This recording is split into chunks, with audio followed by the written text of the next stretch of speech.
पाजी वापस आ गया है अपने हैशटैग्स लेके और आपके बोर्ड एग्जामिनेशन में आपको बल्ले बल्ले करवाने। अब धमाकेदार MCQ marathon of organic chemistry के बाद पाजी आपके लिए लेके आ गया है MCQ marathon for physical chemistry. तो बस फटाफट से अपने पेन और पेपर एक्टिव करिए और धपाक से शुरू हो जाइए एमसीक्यू सॉल्व करने, top 30 MCQs of every chapter of physical chemistry. चलिए शुरू करते हैं। चलिए दोस्तों, सो नेक्स्ट चैप्टर स्टार्ट करते हैं एंड दैट इज इलेक्ट्रोकेमिस्ट्री। अब इसके अंदर first question, let's observe what is the first question.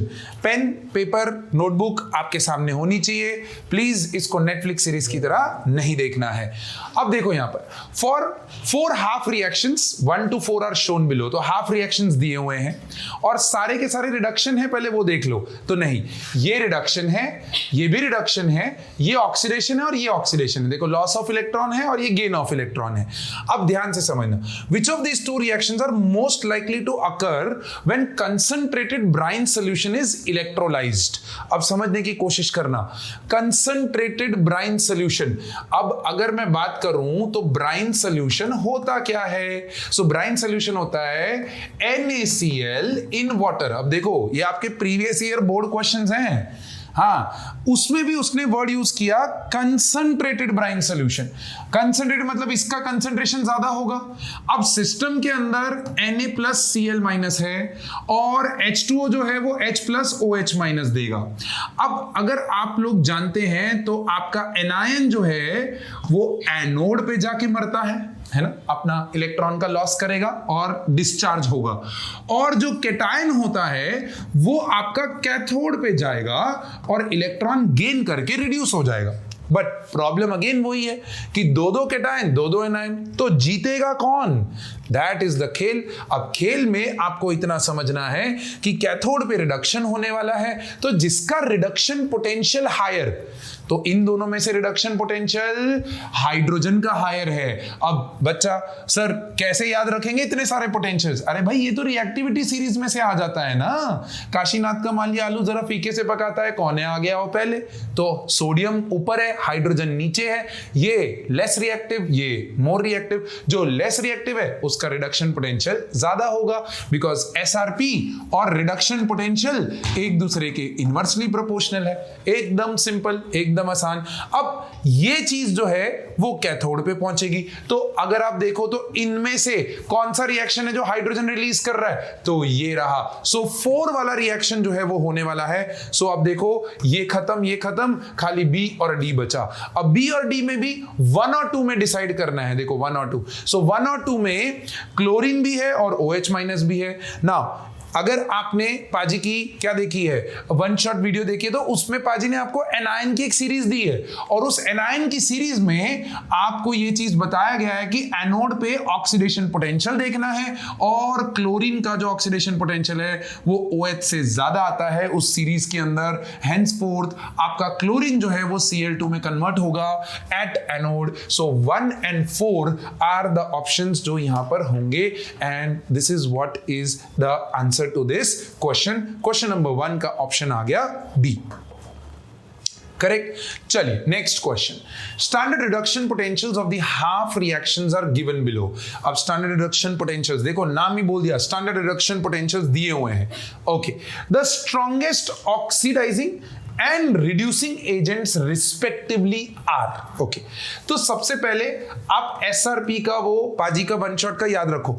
SRP जो है वो directly proportional to oxidising power है और SRP जो है वो inversely proportional to reducing power है। प्रोपोर्शनैलिटी अगर याद आ गई तो आप ये आंसर बड़ी आसानी से निकाल लोगे। जिसका रिडक्शन पोटेंशियल हाईएस्ट, जिसका रिडक्शन पोटेंशियल हाईएस्ट, उसका ऑक्सीडाइजिंग नेचर जो है, ऑक्सीडाइजिंग पावर जो है वो हाईएस्ट होगा। सो इनमें से रिडक्शन पोटेंशियल किसका हाईएस्ट है? That is fluorine. तो भैया फ्लोरीन वाला ऑप्शन एक ही है, कहानी खत्म, आगे बढ़ो।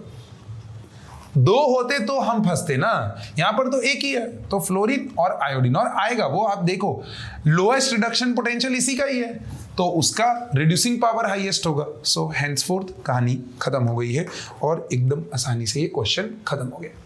The standard electrode potential for Sn+4 to Sn+2 couple is 0.15 volt. बस ये चीज में ना बच्चे खो जाते हैं इस वर्ड में।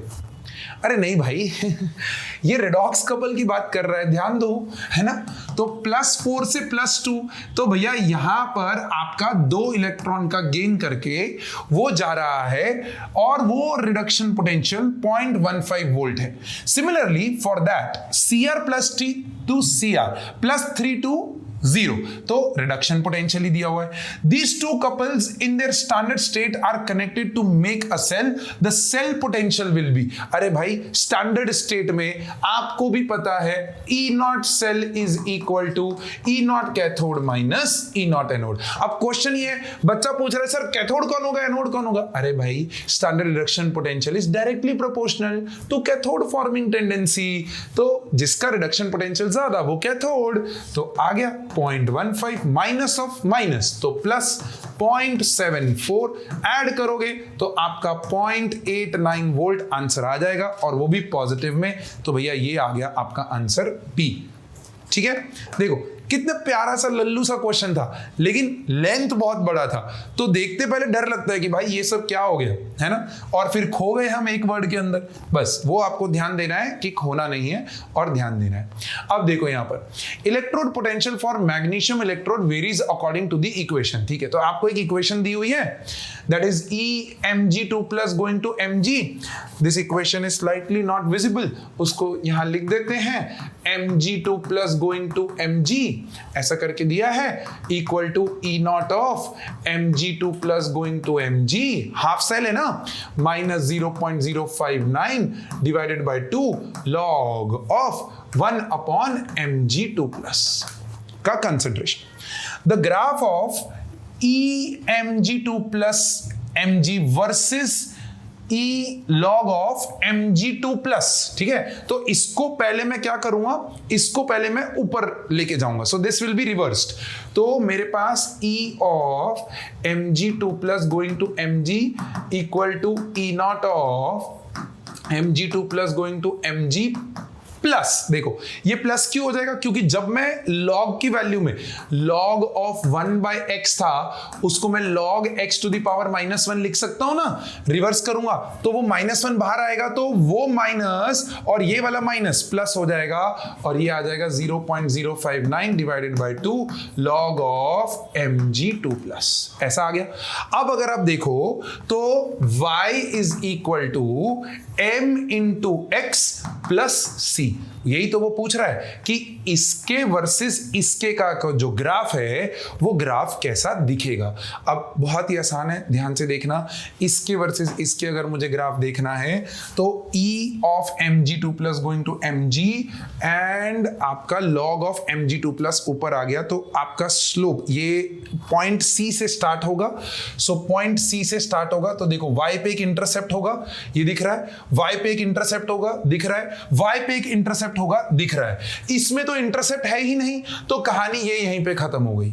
अब यहां से ये ग्राफ किस तरफ जाएगा, ये ग्राफ ऊपर जाएगा नीचे जाएगा, वो डिसाइड करेगा इसका स्लोप का वैल्यू।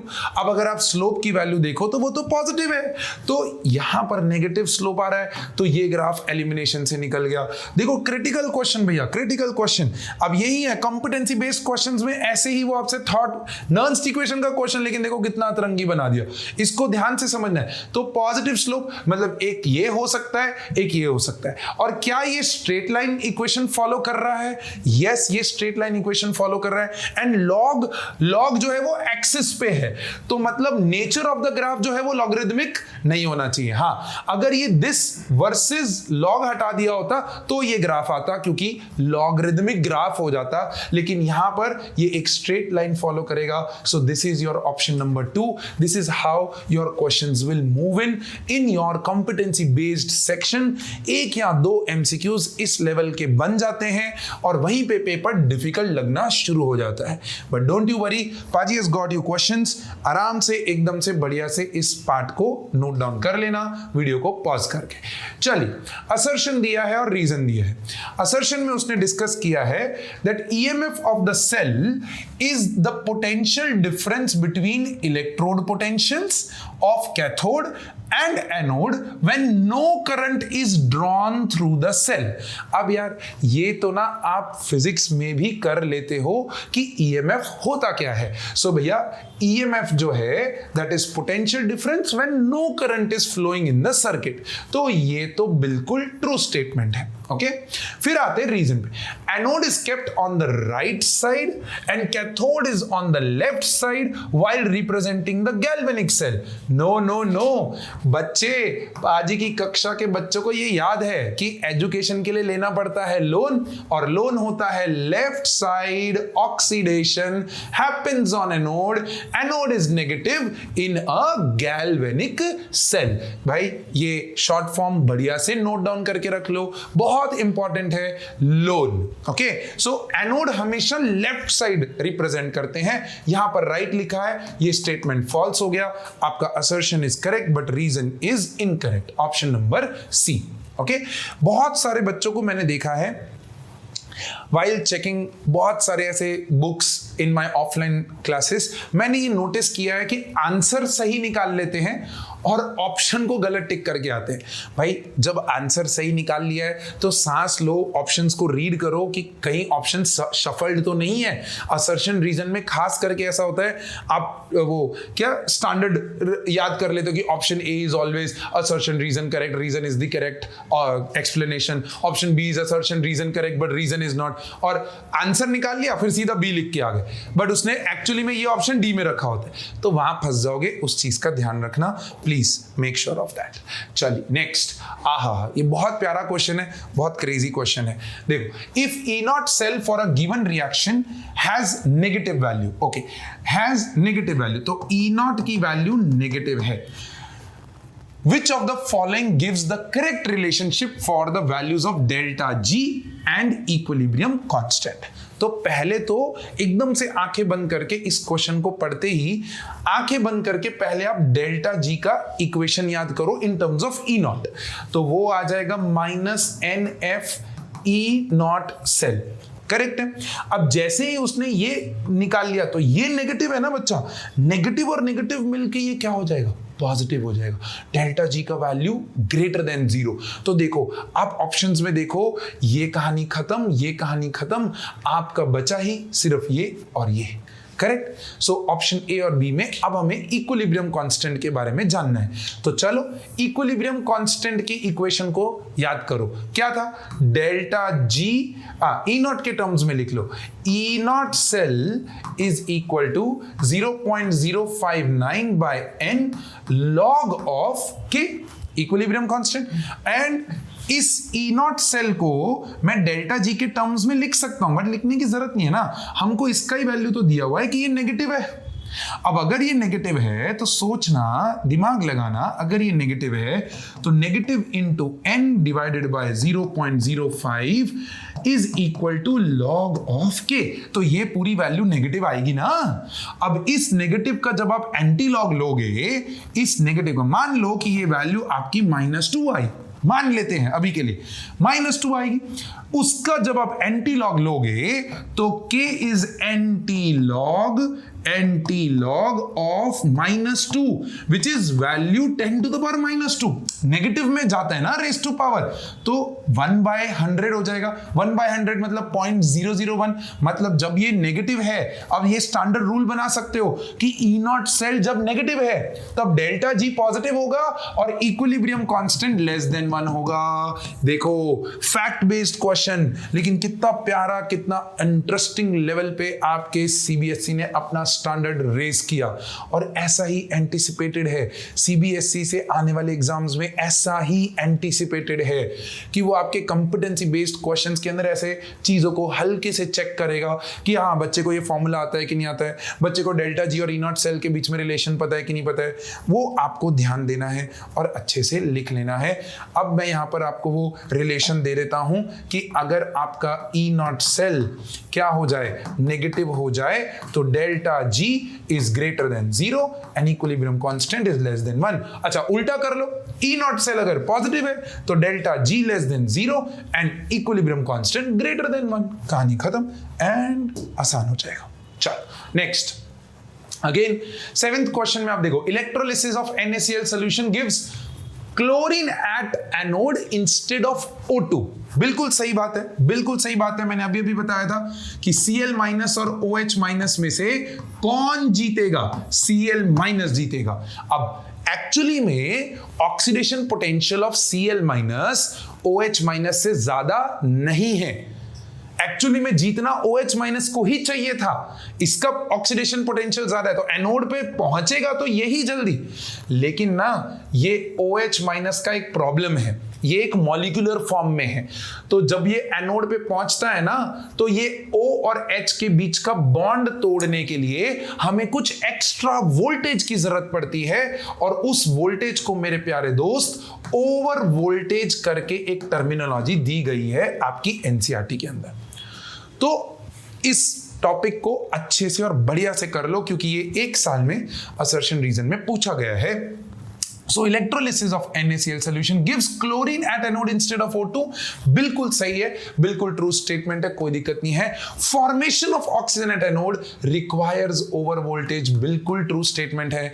एंड जब आप रीजन से असर्शन की तरफ चलोगे ना, तो आप देखोगे formation of oxygen at anode requires over voltage। This is why electrolysis of NaCl solution gives chlorine at anode instead of O2। Yes, बिल्कुल पूरा स्टेटमेंट ट्रू फॉल्स हो रहा है, ट्रू स्टेट हो रहा है। So both assertion and reason are true, and reason is the correct explanation, option number 1। Question number 7, option number 1।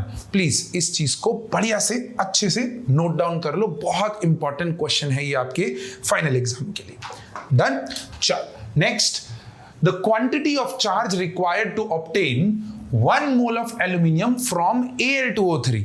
अब ये तो भाई बच्चा जानता है कि Al2O3 जो होता है वो Al+3 कॉन्स्टिट्यूट करता है। इसके 1 मोल में से मुझे एल्यूमिनियम निकालना है, तो ऑब्वियसली 3 मोल ऑफ इलेक्ट्रॉन्स लगेंगे ना। सो 3 इलेक्ट्रॉन्स गेन करके ये Al+3 Al में जाएगा। सो 3 इलेक्ट्रॉन्स, 1 इलेक्ट्रॉन 1 मोल जाता तो 1F होता, 3 मोल जा रहा है तो 3F, तो यहां पर आपका 3F आंसर आ जाएगा। That is option number C या ऑप्शन नंबर 3। तो इस चीज का ध्यान देना है, बहुत इंपॉर्टेंट, बहुत मजेदार क्वेश्चन है। ठीक है, चलो next let's move ahead and let's go and talk about the next question. The molar conductivity of 0.5 मोल पर decimetre cube, decimetre 1 decimetre cube is actually 1 litre, है ना, सिंपल। सो 0.5 मोलर दिया हुआ है indirectly. So molar conductivity of 0.5 molar solution of AgNO3 with electrolytic conductivity of, electrolytic conductivity, देखो word play कर रहा है वो आपके साथ, इलेक्ट्रोलिटिक कंडक्टिविटी।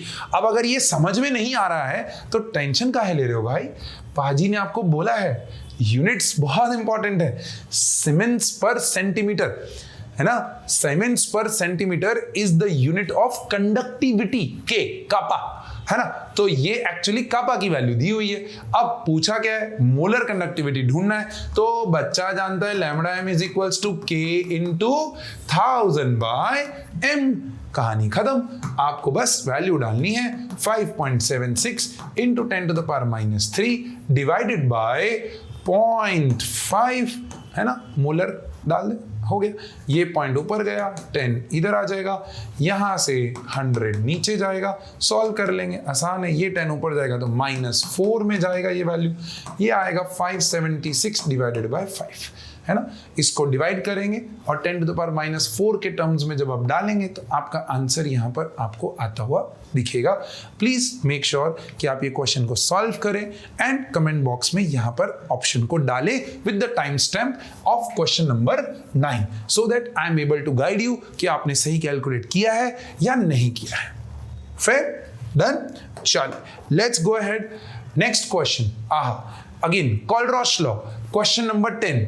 कोलरॉश लॉ क्या बोल रहा है वो, lambda m0 of NH4OH is equal to, अब कोलरॉश लॉ बोलता है कि दुनिया का कोई भी इलेक्ट्रोलाइट है, उस दुनिया के कोई भी इलेक्ट्रोलाइट को अगर आपको कोलरॉश के टर्म्स में रिप्रेजेंट करना है तो it is nothing but lambda m0 of A plus lambda M naught of B minus, उसके एनायन और केटायन के लैम्डा एम नॉट्स को ऐड कर दो तो उसका लैम्डा एम नॉट मिल जाएगा। सो NH4 प्लस OH माइनस, ऐसा ऑप्शन आपको देखने को नहीं मिल रहा है। तो यहां पर आपकी क्या कर दिया उसने, बैंड बजा दिया। बैंड ये बजा दिया कि उसने सिर्फ इसको एक्सपैंड नहीं किया, उसने इसका एप्लीकेशन पूछ लिया कि इस वीक इलेक्ट्रोलाइट के लिए आप कौन से ऐसे स्ट्रॉन्ग इलेक्ट्रोलाइट चूज करोगे so that you reach to this equation, that is lambda M naught of NH4 plus lambda M naught of OH minus. तो अगर आप देखो तो NH4OH यहां दिख रहा है, NaOH यहां दिख रहा है, मुझे NH4 चाहिए ना सिस्टम में, तो मुझे NH4 चाहिए। देखो यहां पर तो बचा ही नहीं कोई ऑप्शन यहां पर, ये एक ऑप्शन है। अच्छा NH4Cl और NH4Cl भी दिया हुआ है, ठीक है चलो कंसीडर करते हैं। सो NH4 ये तो खत्म हो गया, इसमें NH4Cl दिया हुआ है बट उसको तो ऐड करना है, ये नेगेटिव में दिया है तो ये तो ऑप्शन खत्म हो गया, मुझे पॉजिटिव में चाहिए ये वैल्यू। सो ये और ये पॉजिटिव में है, एक्सपैंड करेंगे NH4 plus OH minus, NH4 plus OH minus, फिर NH4 प्लस Cl माइनस, अरे भाई NH4 प्लस OH माइनस यहां से मिल गया, फिर NH4 प्लस Cl माइनस और फिर HCl, भाई कुछ भी कैंसिल आउट नहीं होगा तो ये ऑप्शन तो खत्म हो गया। NH4Cl से NH4 प्लस मिला और NaOH से OH माइनस मिला, इन दोनों वैल्यू को ऐड किया है, बिल्कुल सही है, कोई दिक्कत नहीं है, we are reaching to this equation. और उसके साथ मुफ्त में Na और Cl आया था तो उसको माइनस किया है, सो माइनस ऑफ NaCl किया है, तो यस ये ऑप्शन इसके लिए सही है। थर्ड ऑप्शन भी चेक कर लेते हैं, NH4Cl तो ये टूटा, यहां से NH4 प्लस आ गया, NaCl तो NaOH तो मेरे को पॉजिटिव में चाहिए था, यहां नेगेटिव में दिया है तो ये ऑप्शन भी खत्म हो गया। सो option number 2 is your correct option. ये बहुत क्रिटिकल, बहुत ऑब्जर्वेशन वाला क्वेश्चन है, सही से ऑब्जर्व किया, कॉलरॉश की एप्लीकेशन अगर सही से आती है तो आप बिल्कुल आराम से इस क्वेश्चन को सॉल्व कर पाओगे। Question number 10 option number B आएगा। प्लीज इस जगह पे वीडियो को पॉज करो, कॉलरॉश लॉ को जाके एक बार वापस रिवाइज करो अगर आपका वो क्वेश्चन सॉल्व नहीं हो रहा है तो। चलिए let's move to the question number 11th, molar conductivity lambda M naught at infinite dilution for NaCl, HCl and CH3COON। भाई क्रिटिकल क्वेश्चन ना बोल के मैं इसको ऐसा बोलूंगा, द ओनली क्वेश्चन जो कॉलरॉश लॉ में बहुत ज्यादा फेमस है और यही वैल्यूज के साथ भी जनरली आता है। नहीं प्लीज आंसर लर्न मत करना, इसको सॉल्व कर लो कि भैया आपको CH3COOH का ढूंढना है, तो मतलब इसको डिवाइड करोगे तो माइनस प्लस ये इक्वेशन चाहिए, इसका जो माइनस है वो आपको यहां से मिलेगा, इसका जो प्लस है उसको यहां से मिलेगा, तो इसकी वैल्यू और इसकी वैल्यू को ऐड करेंगे और इन दोनों की एडिशन वैल्यू को इसमें से माइनस करेंगे। सो बस वैल्यूज ध्यान से देख लेना कि NaCl की वैल्यू क्या दी हुई है 126.4, this is going to be minus and this is going to be 425.9 and plus आपका CH3COON का 91, ये दोनों वैल्यू को ऐड करके इसमें से सब्ट्रैक्ट करोगे तो आपका एक ऑप्शन यहां से बनता हुआ नजर आएगा। 99% इसका आंसर डी आएगा, 390 के करीब समथिंग आंसर आता है, 393 होता है या 390 के करीब आता है। दिस इज हाउ पाजी को याद रह गया क्योंकि वो वैल्यूज ऐसे ही आती हैं और ये NCERT का इन टेक्स्ट क्वेश्चन है, ठीक है, MCQ बना दिया उसका। An electrochemical cell can behave as electrolytic cell. Now again, this is very interesting question कि एक गैल्वेनिक सेल उसको इलेक्ट्रोलाइटिक बनाना है तो आपको बाहर की पावर जो है उसकी पावर से ज्यादा करनी पड़ेगी। भाई आप मोबाइल कैसे चार्ज करते हो, आप बाहर से घुसेड़ते हो ना क्या अपना वायर, तो उससे आपको क्या मिलता है, आपको मिलता है बेसिकली इलेक्ट्रोलाइटिक। तो बस ये आ गया आपका ई सेल जो है वो आपका ई एक्सटर्नल सॉरी बाहर वाला जो पोटेंशियल है वो ई सेल से बड़ा हो जाना चाहिए। जैसे ही वो बड़ा हो जाएगा आपका इलेक्ट्रोलाइटिक सेल जो है वो गैल्वेनिक सेल जो है वो इलेक्ट्रोलाइटिक सेल की तरह बिहेव करने लग जाएगा। कहानी खत्म, पैसा हजम। चलो आगे बढ़ो। The specific conductance of 0.1 molar KCl solution is 0.012 ohm per centimetre per ohm per centimetre. Specific conductance मतलब K की वैल्यू हो गई, so this this is your K का वैल्यू है ना. The resistance of the cell containing at the same temperature was found to be 55 ohm, तो ये R आ गया. The cell constant will be, अब बच्चा जानता है कि कापा is G into G star है ना. G क्या है? G is 1/R है ना, और G स्टार क्या है? Cell constant. तो आपको बेसिकली सेल कांस्टेंट निकालने के लिए रेजिस्टेंस को कंडक्टिविटी से मल्टीप्लाई कर देना है, कहानी आ जाएगी. सो आपके पास यहां पर आंसर होगा 55 इंटू 0.012. ये आप मल्टीप्लाई करो, आंसर निकालो, आंसर आ जाएगा. और पर सेंटीमीटर में ही आंसर दिया हुआ है, पर सेंटीमीटर में आपका आंसर आना भी चाहिए, बिकॉज आपका cell constant is basically L/A. अच्छा, इस क्वेश्चन में ट्विस्ट बता देता हूं. ट्विस्ट ये है कि वो ये पर सेंटीमीटर में देगा, ये तो ओम में ही देगा, बट आंसर पर मीटर में ढूंढने के लिए बोल देगा, या फिर पर सेंटीमीटर की जगह पे पर माइक्रोमीटर में. तो वो जो रिलेशंस है ना, 11th स्टैंडर्ड में हम पढ़ते हैं कि माइक्रो क्या होता है, सेंटी से मीटर जाना है तो क्या होता है, तो वो यहां पर यूटिलाइज कर सकता है इफ एक लेवल ऊपर क्वेश्चन को लेके जाना है तो. ठीक है, चल next question number 14. The number of faradays required to produce 20 grams of calcium from molten CaCl2.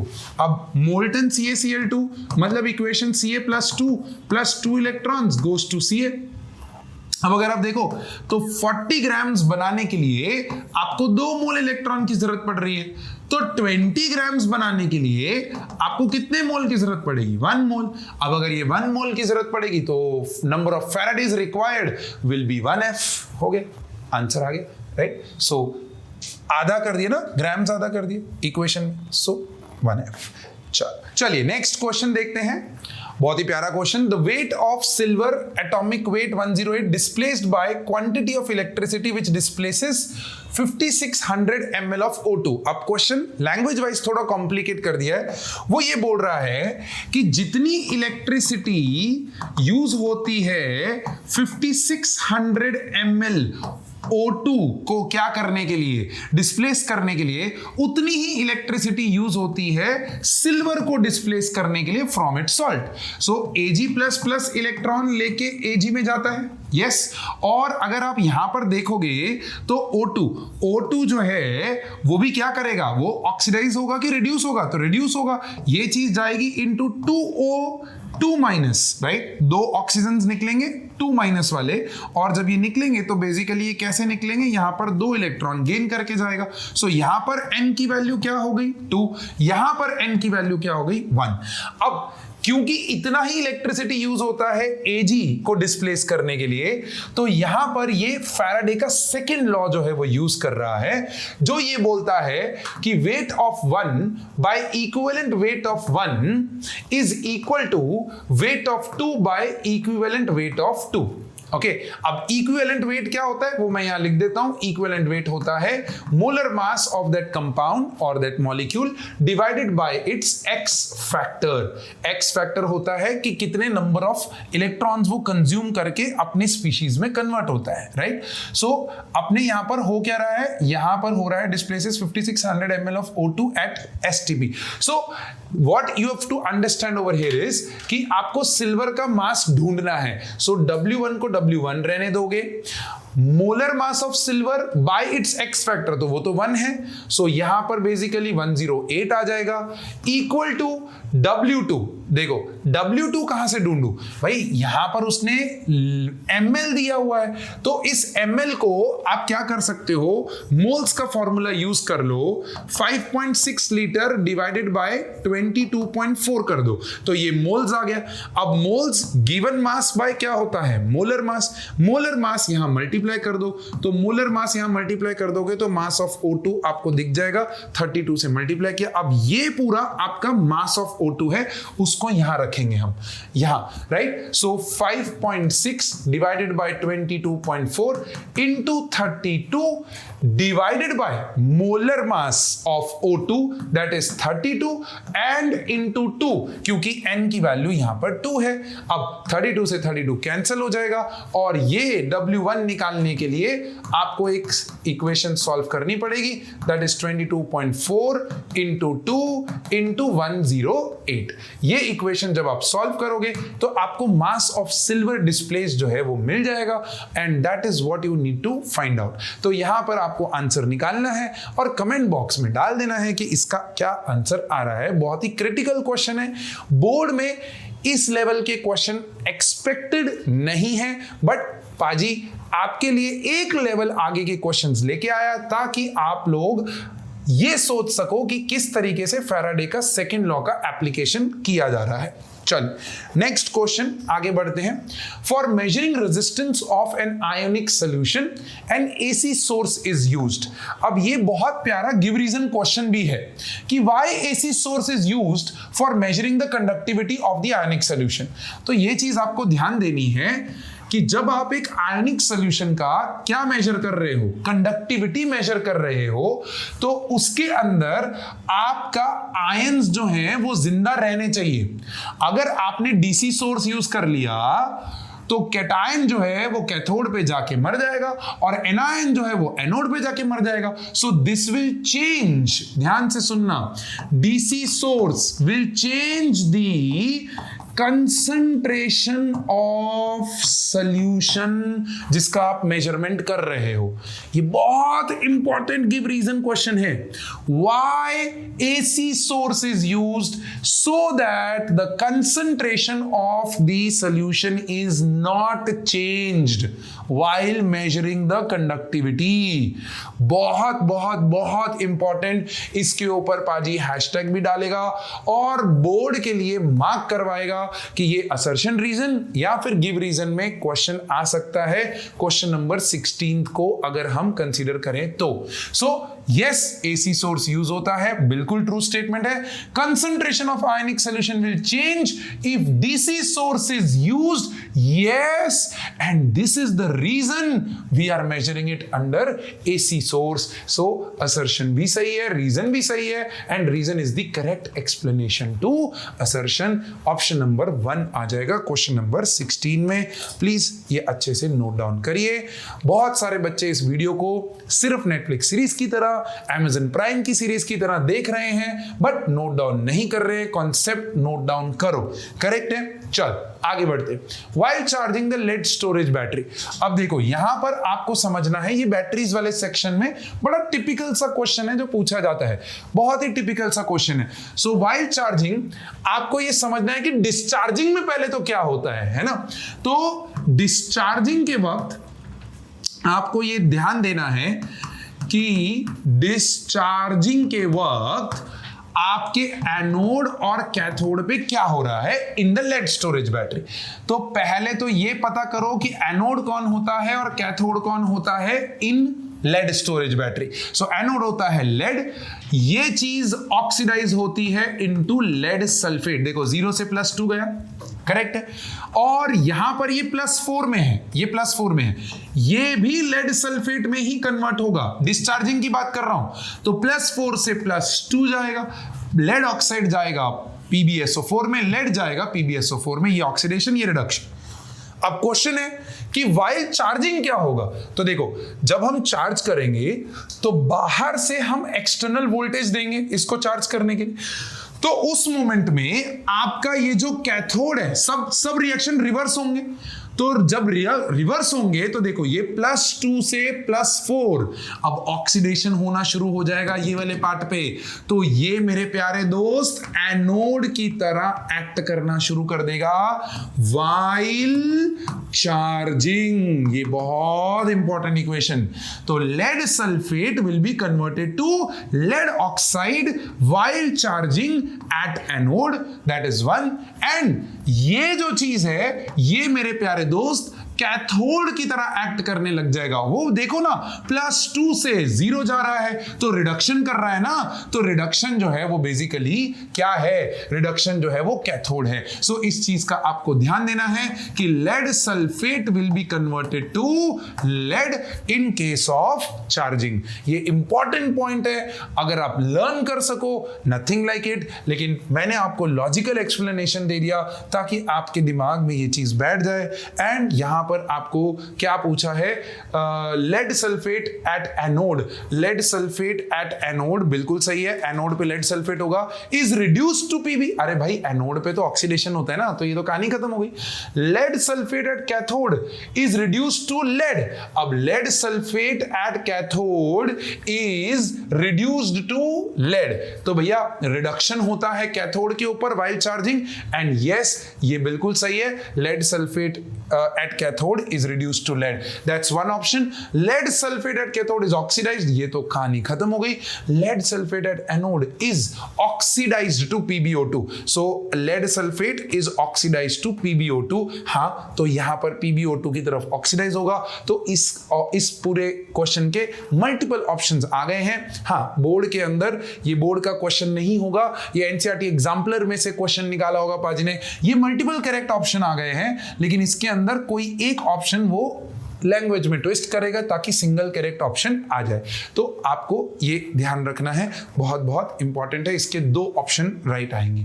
Right, चलिए next, a device that converts energy of combustion of fuels like hydrogen and methane directly into electrical energy is known as fuel cell.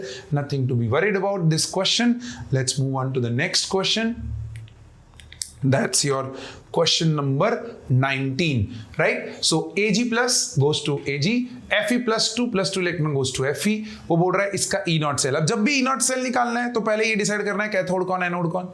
दोनों के reduction potentials दिए हुए हैं, जिसका reduction potential आया वो cathode, जिसका रिडक्शन पोटेंशियल आया वो anode. So E naught cell is plus 0.80 minus of plus, minus of minus, तो ये प्लस 0.44 हो जाएगा, खाली ऐड कर दो आंसर आ जाएगा। That is what you have to give me. So यहां पर आ जाएगा 412 1.24 volt and that is your option number D. ठीक है, चलिए next question, assertion is less reactive, Cu is less reactive than hydrogen। तो अगर आप रिएक्टिविटी सीरीज की बात करें तो काशीनाथ का माली आलू जरा फीके से पकाता है, कौन है, राइट, कौन है, आगे आओ पहले। सो पकाता है, हाइड्रोजन ऊपर होता है और कॉपर उसके नीचे होता है, तो भैया copper is less reactive, so copper is less reactive than hydrogen, true statement, कोई दिक्कत नहीं है, बिल्कुल सही है, लेस रिएक्टिव। अब अगर ये लेस रिएक्टिव है तो आप सोचो ना, standard reduction potential is inversely proportional to reactivity. अब स्टैंडर्ड रिडक्शन पोटेंशियल रिएक्टिविटी के इनवर्सली प्रोपोर्शनल है, अगर ये लेस रिएक्टिव है तो इसका रिडक्शन पोटेंशियल ज्यादा होना चाहिए, पॉजिटिव होना चाहिए ना, हाइड्रोजन तो 0 होता है, यहां नेगेटिव लिखा है तो फॉल्स डाल दो और आंसर निकालो। क्या आएगा आंसर यहां पर, assertion is true but reason is false, option number 3। Done. चलो next question, molar conductivity increases with decrease in dilution और डिक्रीज इन कंसंट्रेशन। अब जरा देखो, मैं आपको यहां पर सीधा इस क्वेश्चन के लिए एक मस्त चकाचक प्रोपोर्शनैलिटी दे देता हूं, एकदम आसानी से आपका ये क्वेश्चन आसान से सॉल्व होगा। ये एमसीक्यू में पूछे जाने के चांसेस हैं, ये गिव रीजन में पूछे जाने के चांसेस हैं। Lambda M is directly proportional to dilution, जितना आप डाइल्यूशन करोगे उतना लैम्डा एम बढ़ेगा, मोलर कंडक्टिविटी। एंड जो आपका कंडक्टिविटी होता है K, that is inversely proportional to dilution. ठीक है, ये अपने वन शॉट में भी हमने क्लियर किया हुआ है। अगर आपको गिव रीजन पता करना है कि क्या होता है इसका गिव रीजन, तो आप बिल्कुल 100% जाके देख सकते हो वन शॉट के अंदर। बट इन द मीनवाइल ये क्वेश्चन में आपको बस इतने की जरूरत पड़ेगी। आप देखो, molar conductivity increases with decrease in concentration. Concentration decrease मतलब क्या, डाइल्यूशन ही तो हो रहा है। सो डाइल्यूशन बढ़ाने पे मोलर कंडक्टिविटी इंक्रीज होती है, बिल्कुल ट्रू स्टेटमेंट है, कोई दिक्कत नहीं है। Conductivity always decreases with decrease in concentration. देखो, डिक्रीज इन कंसंट्रेशन मतलब मैं डाइल्यूशन कर रहा हूं, so higher the dilution lower is the conductivity. क्या वो रिलेशन यहां ट्रू फॉल्स हो रहा है? देख लो, conductivity always decreases with decrease in concentration, मतलब डाइल्यूशन करने पे कंडक्टिविटी डिक्रीज होती है। यस, बिल्कुल फॉल हो रहा है। So this is also a true statement, लेकिन ये दोनों इंडिपेंडेंट स्टेटमेंट्स हैं, ये कहीं पे भी एक दूसरे के साथ रिलेटेड नहीं है। So both assertion and reason are correct, but reason is not the correct explanation. Option number B यहां पर आपका आ जाएगा। ये रिलेशन आपको ध्यान रखना है। Question number 22, mark the correct choice of electrolytes. देखो भाई, लैम्डा एम वर्सेस रूट सी का ग्राफ। अब ध्यान बहुत केंद्रित रखना है। ए और बी में अपने को ये बताना है कि कौन कौन से इलेक्ट्रोलाइट है। तो पहले तो ये आइडेंटिफाई करो कि इन दोनों में से वीक कौन और स्ट्रांग कौन। तो ये बच्चे को दिमाग में रह जाता है, क्योंकि ये बहुत टिपिकल सा ग्राफ है कि स्ट्रेट लाइन जो है वो आपकी स्ट्रॉन्ग इलेक्ट्रोलाइट की है और जो कर्व्ड लाइन है वो आपकी वीक इलेक्ट्रोलाइट की है। अब इसमें से ढूंढो, क्या ए, ये तो वीक हुआ, ये भी वीक हुआ, ये भी वीक हुआ। भैया ये ऑर्गेनिक बेसिस हैं, ये ऑर्गेनिक एसिड है और ऑर्गेनिक मॉलिक्यूल्स जनरली वीक होते हैं। तो बच्चा आपका सिर्फ ये ही एक ऑप्शन, और उसके बाजू में देखो बी में उसने वीक वाला पार्ट दिया है। एकदम बिल्कुल आसानी सा क्वेश्चन था ये, CBSE 2024 के पेपर में पूछा गया क्वेश्चन है। इसको अच्छे से बढ़िया से नोट डाउन कर लिएगा। In mercury cell, assertion दे दिया। In mercury cell, the cell potential is approximately 1.35, yes, and remains constant during its life. बिल्कुल perfectly right statement है।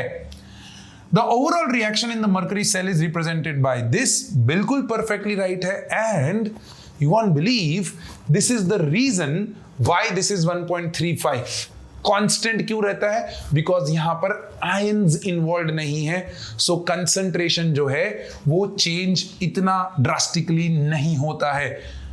एंड एनसीईआरटी के मर्करी सेल के अंदर अगर आप जाओगे तो वहां पर आपको देखने को मिलेगा छोटा सा ये पिद्दू सा line. Is this clear? Perfect है। चल आगे बढ़ा जाए, शैल वी गो अहेड। चलो नेक्स्ट, तो यहां पर आपका ऑप्शन क्या हो जाएगा? What will be the option over here?